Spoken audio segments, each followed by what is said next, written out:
My video this week is running a little bit late because of midterms. What a fun time to be alive. Hi guys, my name is TJ and welcome back to TJ Smiles. Today I have a book review here, guys, and it's on Anna and the French Kiss by Stephanie Perkins. When this book came out a while ago, it was the hype of BookTube. I heard so much about it, and it took me a while to buy it, and then I bought it, and then I just never got around to reading it. So it was on my February TBR pile because it's February, Valentine's Day. I wanted to read something fun, and this was the perfect pick. I literally loved this book so much. I devoured it. It was so beautiful. And the cover is beautiful too. Look at this color. It's great. I think what everyone loves so much about Anna and the French Kiss is it's such an easy book to get into, and once you start reading it, you don't want to stop because you just fall in love with Anna and all the other characters and their relationships with each other. And it's such an easy, relatable read, except for the part of it being in France. I mean, I don't know about, like, living in a boarding school Zoe 101 style or anything, but other than that, it's a very relatable book, and I feel like that's why myself and so many others included enjoyed this book so much. So, Anna and the French Kiss follows a girl named Anna. Wow. Wouldn't have guessed that much. And let's just go ahead and spoil it. She gets kissed in this book. Wouldn't have guessed that either. Wow. I'm just spoiling the whole book here now, aren't I? No, but seriously, in Anna and the French Kiss, it follows a story of a girl named Anna who ends up going to boarding school in France, and it is a boarding school full of kids who come from families with a significant amount of money, and she comes from a home with a single mom and a little brother, so she feels kind of out of place, out of her element, just because of the population at her school, let alone the location her school is in, which is France. Hello. What? So how did she get to this boarding school? Her father is a, like, New York Times bestselling author, or a bestselling author. I don't know how high a staked author he is. He's kind of like the Nicholas Sparks of this world. So her dad is kind of like Nicholas Sparks, writing romance novels. They're selling, like, hotcakes off the shelves, and he's making bank, and he decides he wants Anna to have, like, a fresh new look at the world. He wants her to be experienced in different cultures and all kinds of snazzy stuff. So he ships her off to boarding school, not giving a crap what she wants to do. She has a fun life back home. She has a best friend. She's flirting. She's kind of talking to this boy she's working with. They're not really dating, but they're kind of a thing. And so she kind of has this thing going on with this boy, and she's not ready to give that all up to go to France for her senior year and live at a boarding school where she knows nobody and she don't even speak the native language. So let's just say she's not happy with her dad.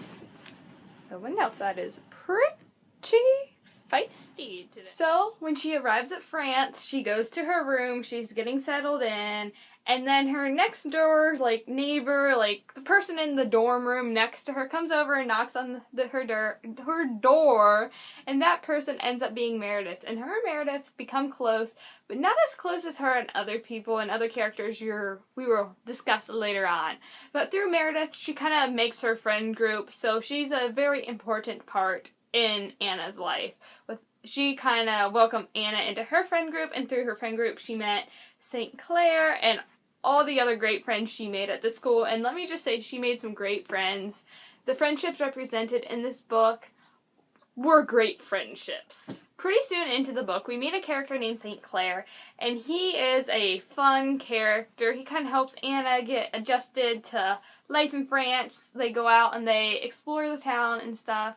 And slowly but surely, Anna stops talking to her friends back home, and she starts hanging out with St. Clair and his friends and Meredith a little more often. Well, not a little more often. Why am I saying that? That's all she's hanging out with. She's in France. She don't know anyone else other than the kids at her school, and these are the ones she chose to befriend, so... So, slowly but surely, her and St. Clair become really close As the story progresses, Anna and St. Clair become really close, and they become great friends to the point that it makes Meredith kind of jealous, but she never says anything because they're friends, and you know how it goes. And it gets to the point as well where Anna starts developing feelings for him, but she's not ready to admit to herself. And besides, he has a boyfriend, he's obviously not interested in her, right? That's how it goes, right? Huh. Not in a young adult contemporary romance novel, that's not how it goes. Alright, so I'm not going to spoil the ending of the book to you guys, and I'm not going to tell you who gets together with who, and all that jazz, so it's probably kind of obvious. But I'm not going to tell you. You can read the book for yourself. I will have a spoiling section coming up soon. And I'll talk about that because I really want to talk about that. But for right now, before I end the spoiler-free section, I just want to say 5 out of 5 stars for this book. It was entertaining. It was a page-turner. I couldn't put it down. And it took me out of the world I'm living in. And that's, at the time I was reading, that's all I was looking for in a novel. Just those things right there. And if I find a book is good, I always give it 3 to 4 stars, and then if I find that I can't put it down, it's normally 4 to 5 stars. And this was a great book, a great story. I love the writer, love the author, can't wait to pick up more of her books. And because of all that, on top of the fact that it was a page turner, 5 out of 5 stars. I gotta say it, 5 out of 5 stars. I can't wait to pick up the next book in the series, which is Lola and the Boy Next Door. Looking forward to that. Actually, I may already own it. Let me look at my bins down here. Update. I don't already own it, which is kind of depressing because I was at Books A Million the other night and I seen Lola and the Boy Next Girl. And I seen Lola and the Boy Next Door. Gosh, I'm getting so tongue-tied today. I seen that book and I didn't buy it because I thought I already owned it. But I didn't, so now I'm going to have to just go back to Books A Million. That's such a depressing thing to do, right? Walk into a bookstore. Can't stand doing that.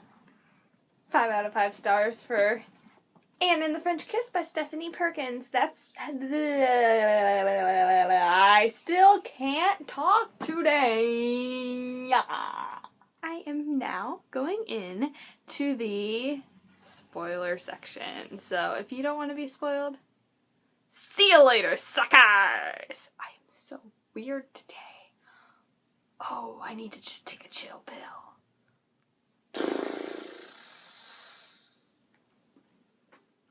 Okay, you probably assumed this, but Anna and St. Clair end up getting together just because they formed such a strong friendship, and that's what I love about their relationship. It started from a friendship, and it wasn't such an insta-love story where it's just like a girl meets a boy, and they talk for a day, and then they kiss, and then it's beautiful love story. No. Don't like those books. I love that their relationship started off as a friendship and it developed into that. And it wasn't just a friendship that you go to school and you talk to someone and come back. They lived in the same dorm apartment area, so that added an aspect to their relationship because they see each other all the time.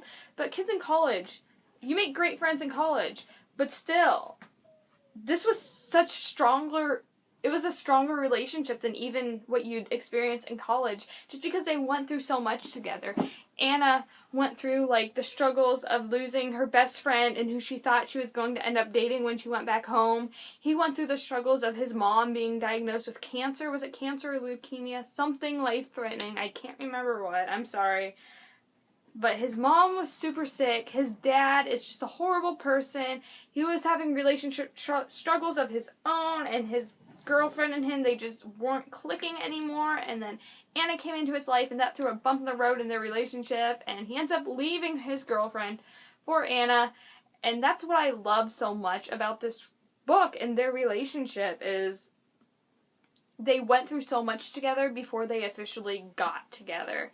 And I feel like that just made them such a strong relationship. If there was to be a second book following their story, I hope there would be, but I know it's probably never going to happen, and that makes me sad. But I would love to hear what happens to their story after they go to college, and they're not at the same college, but they're a few miles apart from each other. And you know how in High School Musical, when Troy decides he wants to go to a school just a few minutes down the road from Gabriella?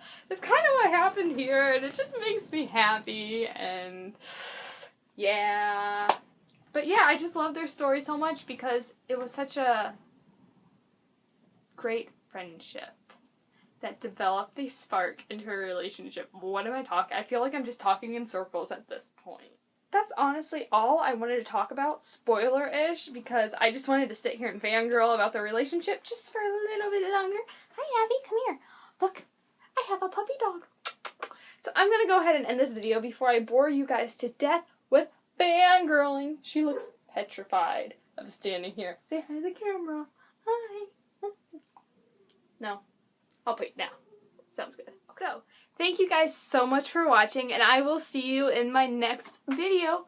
Goodbye. Voice crack.